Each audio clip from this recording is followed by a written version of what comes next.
If you thought Pope Francis couldn't make it any clearer that he's a Satan-worshipping false prophet, dedicated to ushering in the New World Order, think again. The pontiff, who rose to power after the conservative Pope Benedict was ousted in a globalist coup, has found a new and even more shocking way to betray his followers. Now, on his deathbed, he's played his final hand, dropping all pretense and making his most brazen, blasphemous move yet. That's right. According to witnesses, Francis announced the coming of Lucifer and urged his followers to bow down and seek true enlightenment from the Dark Lord himself. Before we dive in, join the TPV free speech community over on Soju. Soju is a digital space where ideas and information can take place without any annoying algorithms or restrictive rules getting in the way of free expression. And sign up to become a member of the world's first ever cybernation that truly believes in life, liberty, and the pursuit of your dreams. Visit joson.com and click the Join Us button today. It's completely free. Picture it. A frail figure propped up on his deathbed, his voice trembling not with divine grace, but with something far darker. No blessings, no calls to repentance, just a bone-chilling decree to his followers hanging on his every word.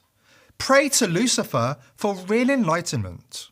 You heard that right. The man draped in white, entrusted with souls, didn't just stumble into heresy, he leapt headfirst into the cesspit, dragging the faithful with him. Was this his lost confession? A slip of the mask revealing the true master he served all along? Around the world this morning, prayers for Pope Francis. Outside the hospital in Rome, the hopes of many expressed in candles, balloons, and messages. At New York's St. Patrick's Cathedral, Cardinal Timothy Dolan saying out loud what few have been willing to say. As our Holy Father, Pope Francis, is in very, very fragile health and probably close to death. Francis, who never let age or health issues slow him down, is now well into his second week at Gemelli Hospital. With chronic lung disease dating back to when he lost part of a lung as a young man, the Pope's situation is described as complex by the Vatican. He had a prolonged respiratory crisis Saturday, which required supplemental oxygen, then blood transfusions because of a low platelet count associated with anemia. Now, along with double pneumonia, he is dealing with initial mild kidney failure. For years, we've been fed the lie, a humble man of God shepherding the faithful through turbulent times. But pull back the curtain and what do you see? A pope who held Islamic prayers in the Vatican, engaged in brazen idol worship in Vatican grounds, and who urged Pride Festival organisers to welcome so-called pedosexuals.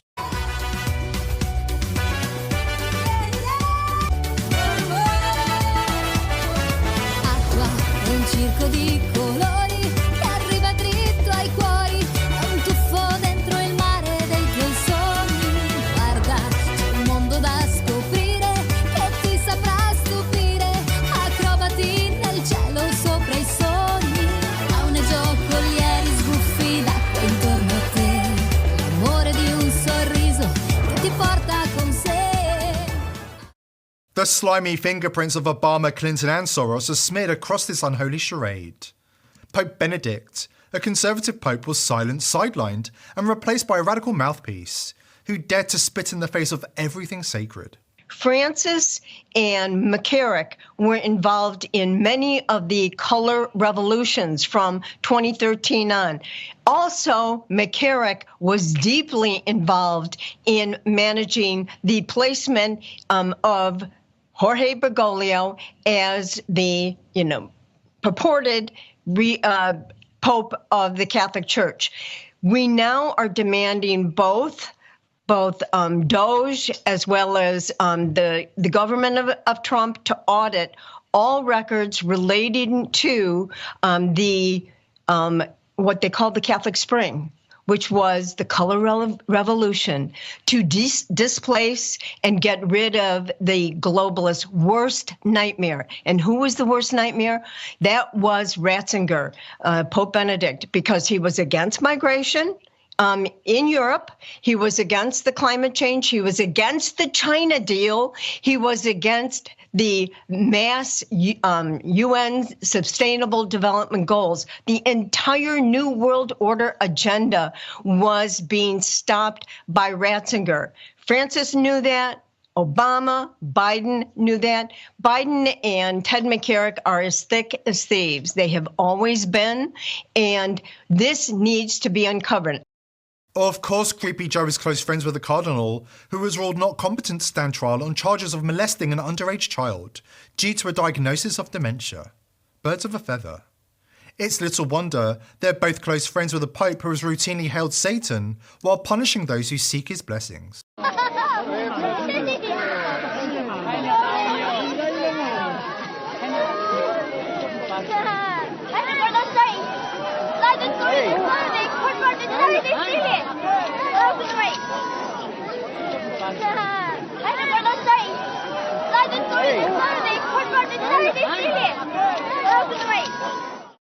Archbishop Vigano knows what it feels like to be punished by Francis for daring to follow the gospel.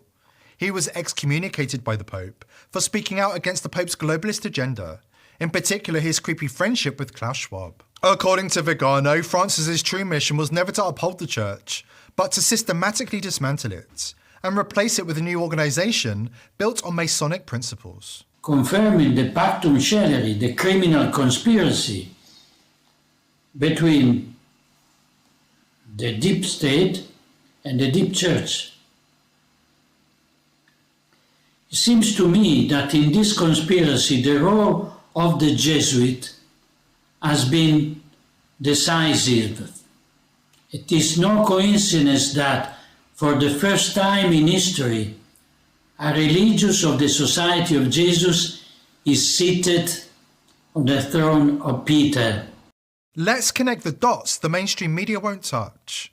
The Vatican has been a chessboard for decades. Power plays marked as piety. Pope Benedict, the conservative pontiff, was far too traditional for the New World Order's tastes. That's why he became the first pope in centuries to vanish into the shadows. Enter Francis, the perfect puppet. Progressive, pliable, compromised, and oh so willing to toe the line. Obama's silver tongue whispered strategies, Clinton's web of influence secured the players, and Soros's dirty money greased the wheels. The result was a papacy tailor-made for the left's agenda. Francis wasted no time dismissing the biblical account of creation, openly endorsing evolution and the Big Bang Theory instead. From there, he quickly moved on to elevating Klaus Schwab as a modern-day prophet, even granting the WEF permission to rewrite a fact-checked version of the Holy Bible. Then he instructed Christians to stop converting people to the faith and urged the world to accept paedophilia as another form of love. This isn't just a coup, it's a spiritual heist, a takeover of the last bastion of moral resistance. And that deathbed sermon in which he encouraged young people to pray to Satan for guidance, that's the smoking gun, the signal to their minions that the endgame is in motion. Because what Pope Francis revealed in his final moments wasn't just a betrayal of his flock, it was a signal, a warning, that the next phase of their plan is about to begin.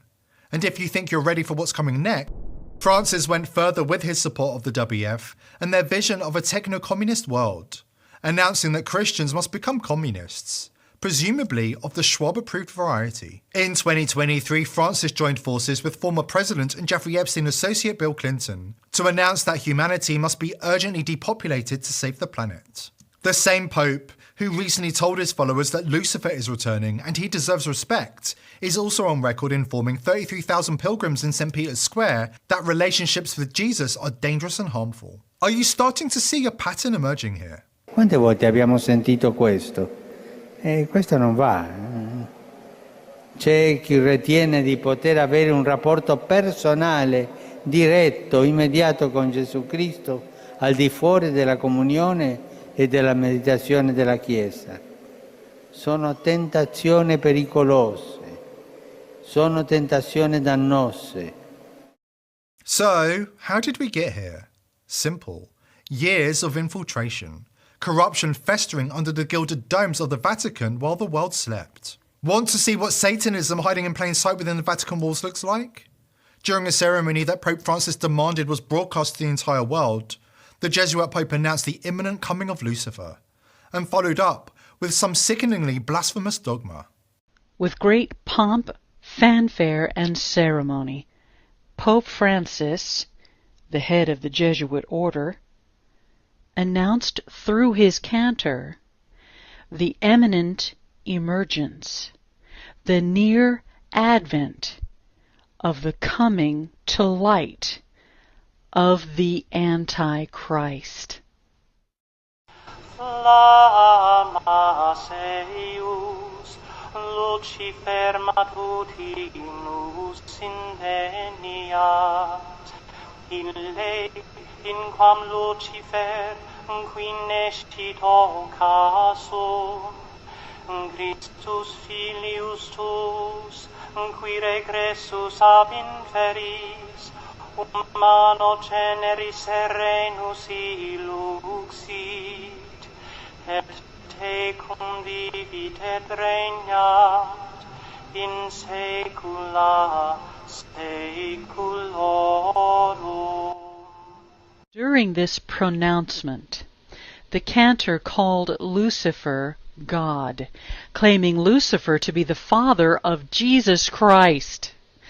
The cantor acknowledged Lucifer as the Antichrist himself and worshipped him.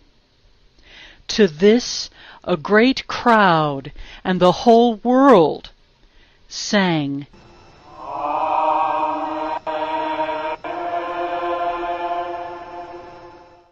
This was the 3D ceremony that the Pope wanted to be seen worldwide. The announcement to the world, the son of perdition, this way comes. Pope Francis's inverted version of Christianity is confusing for many. However, the picture becomes clearer when you understand who the pontiff is really serving. Like Schwab, the Clintons, Obama, and other members of the global elite, Pope Francis is a Luciferian hiding in plain sight. Pope Francis is actively defying biblical scripture by working to create a one-world religion by destroying Christianity in favour of what he calls Chrislam. More steps towards the one world religion have just taken place on September 14th and 15th, 2022, with Catholicism and Islam pretty much coming together and say, yeah, we worship the same God and we're brothers and sisters, just different paths to a different God. This is all falling under the umbrella of the uniting of the Abrahamic religions, Judaism, Islam, and Christianity, of course, but not the real Christianity. It's Catholicism that's being united under this one world religion. The big event that took place on September 14th and 15th was at the 7th Congress of Leaders of World and Traditional Religions, and it concluded on last Thursday. But before I get into that, I'll briefly just touch on and remind people of the Abrahamic family house being built in Abu Dhabi, where it's a religious center for Catholics, Muslims, and Jews to all come together and worship all through the Abrahamic religions there at this one thing. The reason this is important is because 2 Thessalonians 2:4 tells us that the Antichrist will demand the worship of himself and his image from everybody, and anyone who doesn't worship him, these people will die. Actually, they will become martyrs, because the only people who won't worship him will be true believers in Jesus Christ, which is not mentioned by Pope Francis at any of these big meetings. So let me read a little bit from this article about it. The world religions leaders today adopted the Human Fraternity document signed by His Eminence, the Grand Imam of Al-Azhar and Chairman of the Muslim Council of Elders, Dr. Ahmed Al-Taib, and His Holiness Pope Francis, their name, not mine, of the Catholic Church in Abu Dhabi in 2019. And this came during the 7th Congress of Leaders of World and Traditional Religions, which concluded on Thursday. Some highlights from the World Congress of Religions. We note that pluralism in terms of differences in skin color, gender, race, language, and culture are expressions of the wisdom of God in creation. Religious diversity is permitted by God, and therefore any coercion to a particular religion and religious doctrine is unacceptable. So, as you can tell, they're not saying here at these events that Jesus Christ is the Son of God, the Messiah, the only way to heaven, because that would contradict Islam and Judaism. So it's uniting. Everybody's giving up the truth. Who's calling the shots? The same cabal that's been tightening its grip on every institution. Godless, power-hungry, and hell-bent on turning belief itself into a weapon against us. But here's the kicker. They didn't count on us. The awake, the defiant, the ones who see through the smoke and mirrors. Pope Francis has made it more than clear whose side he's on, and we've hardly even mentioned the paedophilia scandal that he presided over, which is rotting the Catholic Church from the inside out. We should keep a very close eye on this Jesuit Pope during his final days. Here at the People's Voice, We're determined to continue exposing the elite, but we need your help. Subscribe to the channel and join the People's Voice